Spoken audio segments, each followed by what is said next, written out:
Mesdames, Messieurs, bonjour. D'abord, mes excuses pour le faux bond d'hier.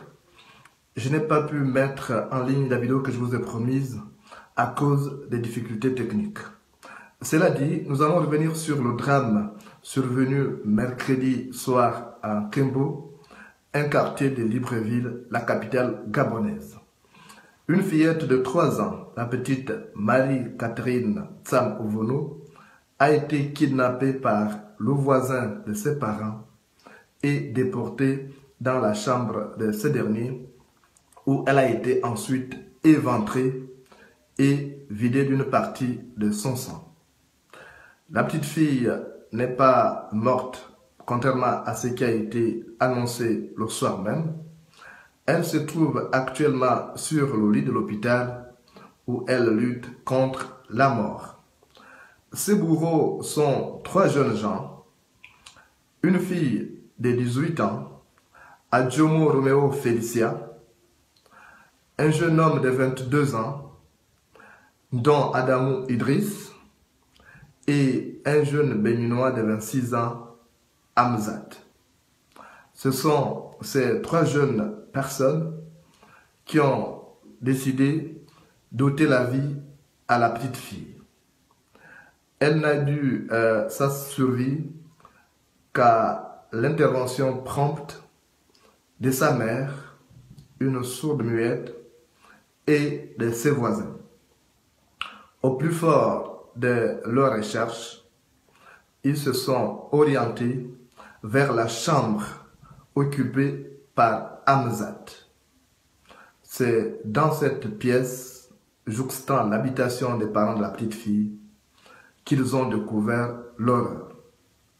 Après avoir entendu des cris d'alerte, les 3 jeunes gens qui étaient en train de dépecer la petite fille ont caché le corps inerte sous le lit. C'est une marque de sang qui s'échappait de la pièce qui a intrigué donc les personnes qui cherchaient la petite fille. Elle n'est pas morte, comme je vous l'ai dit tout à l'heure. Elle est à la clinique SOS Médecins où elle a été transportée mercredi soir. Les médecins ont pu refermer le ventre qui avait été ouvert par des dépeceurs d'hommes. Ils ont pu refermer aussi la blessure qui était à côté de son sexe, puisqu'ils avaient tenté de couper donc les organes génitaux de la petite fille.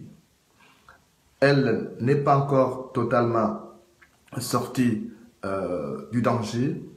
Lorsqu'elle a été transportée le soir même de mercredi, elle était pratiquement dans un état comateux. Vous voyez l'image de la petite fille. Elle est presque dans le coma et elle n'a ouvert les yeux qu'hier matin après les soins et l'intervention des médecins, des SOS médecins, à qui on tire un chapeau d'ailleurs. La petite Marie-Catherine Tsam Ovono a donc eu la vie sauve grâce à la mobilisation des voisins qui se sont mis à tabasser les jeunes à l'origine de cet acte abominable. Ici, vous voyez le jeune béninois de 26 ans, Hamzat, le principal instigateur de cette tentative d'assassinat avec prélèvement d'organes. La fille a été vidée d'une partie de son sang et ses bourreaux lui ont également coupé les cheveux. Tout ça s'est passé dans un laps de temps relativement court. Sa mère, une sourde muette, se trouvait à côté en train de faire la pédicure. Son père, sourd-muet aussi, était au marché de Montbouet où il exerce. Alors, les choses sont allées très vite. La grand-mère de la petite fille, Madame Tsam, rentrait à peine du travail. Elle a eu l'occasion de voir sa petite fille jouant à la cour avec d'autres enfants et elle était surprise d'apprendre que sa petite fille est portée disparue. Nous avons tenté donc d'entrer en contact avec elle. Au terme de plusieurs tentatives, nous l'avons eu au bout du fil. Pour leur dire que je suis déjà arrivée. Quand ils arrivent, la petite Ephrasie, celle qui a été agressée, est sortie avec la petite voisine à côté. Donc, étant au salon, moi, je me disais qu'ils étaient à la terrasse. Au bout de 5 minutes, sa mère lance un cri d'alarme comme elle est sourde-muette. Donc, son fils est accouru après elle pour savoir ce que sa mère voulait dire. Et c'est comme ça que sa mère lui fait comprendre que elle cherche la petite qui a été agressée. On cherche, on essaye un peu. Donc la voisine dit que non, sa fille est à l'âge de 2 ans et demi, j'espère bien, si je comprends bien. Lui disait que Ephrasie est partie. Ephrasie est partie. Donc elle aussi n'a pas prêté attention pour dire, savoir pourquoi la petite lui disait que Ephrasie était partie. C'est comme ça qu'on a essayé de fouiller dans toute la cité et tout. On n'a pas trouvé l'enfant. Donc maintenant, quand j'ai pris connaissance de dire non, il faudrait qu'on aille à la PJ, au commissariat de Tambo tout près de nous là. Donc c'est comme ça que, arrivé à la route, j'ai encore eu le réflexe de dire que non, il faut que je retourne. Pour essayer de voir les voisins qui sont à côté, si on peut essayer de fouiller. Donc quand j'arrive juste à l'entrée de chez moi, la porte du voisin à côté, c'est comme ça que j'ai trouvé un garde debout là, bien chambré, genre il avait fumé, il avait bu devant la porte. Il m'a posé la question que j'étais qui, parce que je suis devant sa porte, je lui ai dit, à qui tu poses cette question-là? C'est comme ça qu'il m'a appelé, oh non, maman, colle. Donc quand je colle, celle qui était à l'intérieur d'une fille, elle ouvre la porte. En ouvrant la porte, ils avaient déjà mis la musique comme si c'était, je sais pas.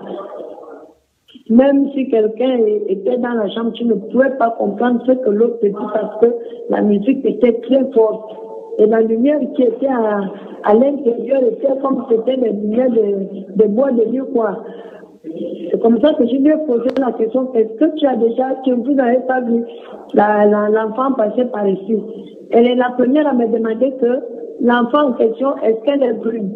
J'ai dit oui. Elle me dit, elle est tressée. J'ai dit oui. Elle dit que cet enfant était debout là tout à l'heure. J'ai dit ah bon. J'ai dit, elle était là debout et vous ne l'avez pas vu partir avec quelqu'un. Allô? Oui. C'est comme ça qu'elle me dit oui. L'enfant était debout là tout à l'heure là. C'est comme ça que c'est sûr qu'elle est partie avec les autres. Mais sachant bien que ces enfants-là ne se promènent pas n'importe comment, j'ai dit c'est pas la peine, la moindre des choses c'est que j'aille au commissariat. Donc avant d'arriver même à la route, derrière moi, les cris commencent, l'enfant est mort, l'enfant est mort, l'enfant est mort. Quand on arrive à la route, ils ont soulevé l'enfant, tous les boyaux de l'enfant étaient dehors. C'est juste ça, là. Donc il faut reprendre vraiment des vraies informations. Voilà, donc la grand-mère de la petite Marie-Catherine Tsamovono, la fille de 3 ans qui a été kidnappée à Kembu, déportée dans une pièce et éventrée par ses 3 bourreaux, parmi lesquels le voisin immédiat de ses parents. Cette tentative de crime rituel remet sur le tapis l'insécurité qui règne à Libreville. Ça veut aussi dire que personne n'est à l'abri des trafiquants d'organes humains qui écument Libreville et les autres villes du Gabon. Il est grand temps que les Gabonais s'élèvent pour mettre le holà à cette pratique abominable au contour brumeux.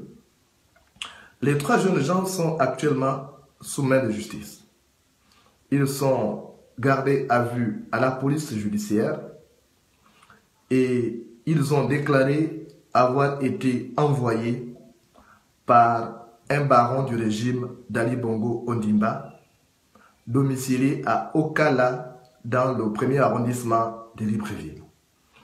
Malgré la pression des enquêteurs, ils n'ont pas encore cité le nom de ces barons.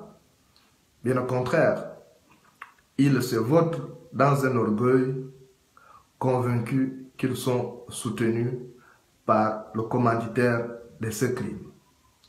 Si tu vois la souris narguer le chat, c'est que son trou n'est pas loin. Ils disent que rien ne leur arrivera parce que le régime d'Ali Bongo Ondimba, bénéficiaire de crimes rituels commis sur l'ensemble du territoire, milite toujours en faveur de la libération de tous les commanditaires de crimes rituels et des exécutants. Ce qui s'est passé le mois dernier à Bellevue en est la parfaite illustration. 3 jeunes personnes ont kidnappé un enfant et l'ont déporté vers un camp de dépeçage. Et lorsqu'ils ont été arrêtés, ils ont été libérés le lendemain. Et chaque fois qu'il y a ces genres d'arrestation, les Gabonais ne s'attendent plus à grand-chose. En tout cas, c'est le pouvoir en place qui est à l'origine de ce désordre. Ce sont les fous qui troublent l'eau et ce sont les sages qui pêchent. Nous avons beau ferrailler de nos plumes contre cette pratique abominable au contour brumeux, malheureusement, elle persiste sur l'ensemble du territoire. Évidemment, il y a des personnes qui en tirent profit parce que les jeunes qui sont envoyés pour dépecer leurs semblables sont souvent des désœuvrés, donc des personnes vulnérables qui ne font aucune résistance face au pouvoir de l'argent. Dans une société capitaliste comme la nôtre, où le mercantilisme est un trait de caractère, il est demandé à chacun de redoubler de vigilance pour éviter de tomber dans les trappes des dépeceurs d'hommes. Ce qui est arrivé à la petite fille et à sa famille peut arriver à chaque Gabonais. Si tu vois la barbe du voisin prendre feu, trempe la tienne dans l'eau. Les crimes rituels, on en parlera toujours parce que le pouvoir d'Ali Bongo Ondimba en a fait justement son principal credo pour justement se pérenniser longtemps aux affaires. Vous le savez très bien, malgré toutes les dénonciations, malgré les preuves qui accablent nombre de ses conseillers et ministres, y compris les parlementaires, Ali Bongo Ondimba n'a jamais pris une décision ferme pour mettre un terme à cette pratique. Ça se comprend dans une certaine mesure, puisque c'est la présidence de la République qui commandite ces crimes. Aujourd'hui, dans l'appareil de l'État, presque tout le monde baigne dans le sang. Il y a un grand réseau de trafiquants d'organes humains qui a été mis en place et chaque membre du gouvernement, ou presque, en est le contributeur. C'est pourquoi dans chaque espace du Gabon, on découvre souvent des corps mutilés ou alors des personnes disparaissent. Parce que, à la suite de nombreuses récriminations, nombreux ont compris qu'il va falloir enterrer les corps pour ne pas éveiller les soupçons. C'est ce qui se passe dans certaines régions, notamment dans la Nyanga, où en l'espace de 6 mois, 17 personnes sont portées disparues. On n'a plus jamais retrouvé leurs traces. Il est donc important aujourd'hui que les Gabonais se battent. S'ils restent passifs, je crois qu'ils verront leur famille se dépeuplée. Le mortier qui reçoit tous les coups de pilon finit par ces trouées. Les crimes rituels ont commencé depuis plusieurs années, mais ils ont pris une ampleur sans précédent avec justement l'arrivée au pouvoir d'Ali Bongo Ondimba en 2009. Il est donc grand temps que chacun prenne ses responsabilités pour mettre un terme à cette pratique. Mais nous ne pourrons pas mettre un terme à cette pratique sans se débarrasser de ce régime. On ne peut pas tuer la guêpe maçonne sans détruire sa maison.